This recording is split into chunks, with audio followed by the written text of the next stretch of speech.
Wow, I actually pulled it off. I got distracted a bit, probably about a dozen times, but here we are. Perfect crispy egg rolls. To see how I did it, stay tuned.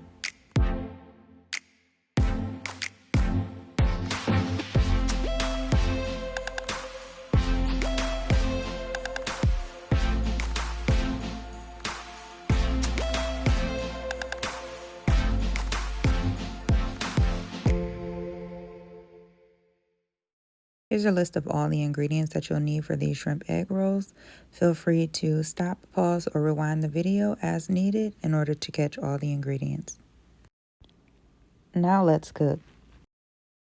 Look at that, perfectly prepped ingredients, all in their little bowls, organized and professional, which is totally not staged for the video. For flavor, we're starting off with 2 tablespoons of hoisin sauce, or, a generous amount will do. The ADHD method of measuring is all about intuition. Now you want to add a splash of soy sauce and a little vinegar. I used apple cider vinegar because the recipe called for rice vinegar and I just didn't have it in stock, so sometimes you got to work with what you got. Now I'm adding in ground ginger because in my head this all makes sense. Now all the ingredients can be combined, and I'll just pray that as I am twisting the spoon I don't get completely off task. And it never fails, a mess will be made. Now we're going to give these shrimp some seasoning, starting off with onion powder, then garlic powder, and then we'll follow up with sunshine seasoning and smoked paprika. Now, granted, I realized after putting these seasonings on that I kind of skipped an important step. You're supposed to put your EVOO in beforehand so that everything sticks, but unfortunately, this brain did not register it until later. So look, you put it in when you think about it. Now it's time to get our pan all oiled up so that we can saute our onions. Our fire is on medium and we're being cautious when adding the onion in to make sure that we can avoid splashback. Is it just me, or is sauteing onions a sign that something wonderful is about to happen? Speaking of wonderful, today I had a wonderful cinnamon roll. You hear me? It was absolutely divine. Oh my God, let me focus. Okay, so we're gonna cook these until they're transparent. Once that's done, we can go ahead and add in our cabbage and our carrots as well. We're sauteing the cabbage and carrots until they're soft, but still have a little bite to them at the same time. This should take about, about 5 minutes or so. Now, the cook time on this cabbage is adjustable and may be different from person to person because everybody likes a different texture when it comes to their cabbage. If you want it to be on the crunchier side, then pull it off the heat sooner. Once you've reached your desired texture, now it's time for you to go ahead and add in your sauce. Now, this sauce, honey, is what is going to make your spring rolls, because you don't want to bite into a spring roll that has no flavor. Imagine cabbage that has no seasoning, nothing on there, right? So you not only want to add your seasonings, but then you also want to add in something to give that oriental flavor. So that's exactly what the sauce is going to do. And that's why we added in that soy sauce, because we're using the soy sauce as a sauce supplement. Now we're on to our last ingredient of our filling, which would be our shrimp. Now, listen here, shrimp cook very fast. I've talked about this before. This is the time where you want to hyper focus if you have the ability to hyper focus, because what you don't want to do is bite down into a rubber band, and you also do not want to waste your money, okay? It is 2025 and everything is high as a Georgia pan, okay? So make sure that you do not walk away from this stove, and make sure that you don't give this shrimp too much time inside this pan. Flip it over. It literally only takes about a minute on both sides, okay?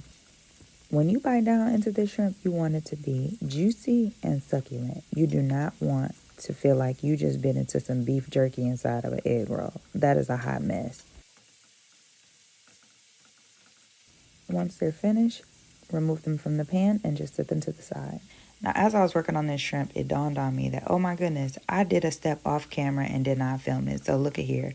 I'm going to now show you my whisked eggs, but I'm sorry, honey, I just didn't do it on camera. Okay, now it's time for the fun part. It's time to stuff and roll these bad boys. This part is basically edible origami, but instead of cranes, we get crispy golden perfection. So you want to make sure when you're stuffing that you take into account exactly your bite preference. Again, I like to have a decent amount of cabbage and just a few shrimp inside of there. Now, don't get greedy with filling. I know. More filling sounds better. But trust me, if you overstuff, these will explode like a busted can of biscuits, and that's not what you want. After a slight roll, we're going to tuck and seal. We're going to place this whisked egg on the corners of this roll wrap just to make sure that it seals. You can use the sealing of your preference. I used egg because that's my daughter's preference and I'm making these for her. But you can use cornstarch and water. You can use just water by itself. The possibilities are endless, of course, for that too as well. Now I'm going to make another one just to make sure that we got it. I did also want to mention that your placement of your filling, okay? You want to make sure that you move up a little. As you can see, I don't have it right on the edge because you have to be able to tuck it, okay? You have to be able to get that roll wrap around your filling. So you want to make sure that you give enough space to be able to do that. And just, of course, tuck and seal. And then just roll it and we are ready to go. We have chopped, we have stuffed, we have rolled, and now it is time to fry. Now your frying is going to be important because this is how you're going to achieve that crunchy, crispy, flaky texture that we all look for inside of an egg roll. So here's the key. You cannot, and I repeat, do not get distracted. This is not the time to check your phone, start a new hobby, or wonder if you left something in a car yesterday, okay? This is time for you to focus solely on what's going on with these egg rolls. You want to make sure that you turn them because if you do not, then they're going to be darker on one side than the other. So make sure that you do that and then just remove them when you reach the color that you're looking for. The other key is to make sure that you place it on a rack so that they don't sit inside of their own oil. Allowing that oil to drain is going to make sure that you can maintain that crisp.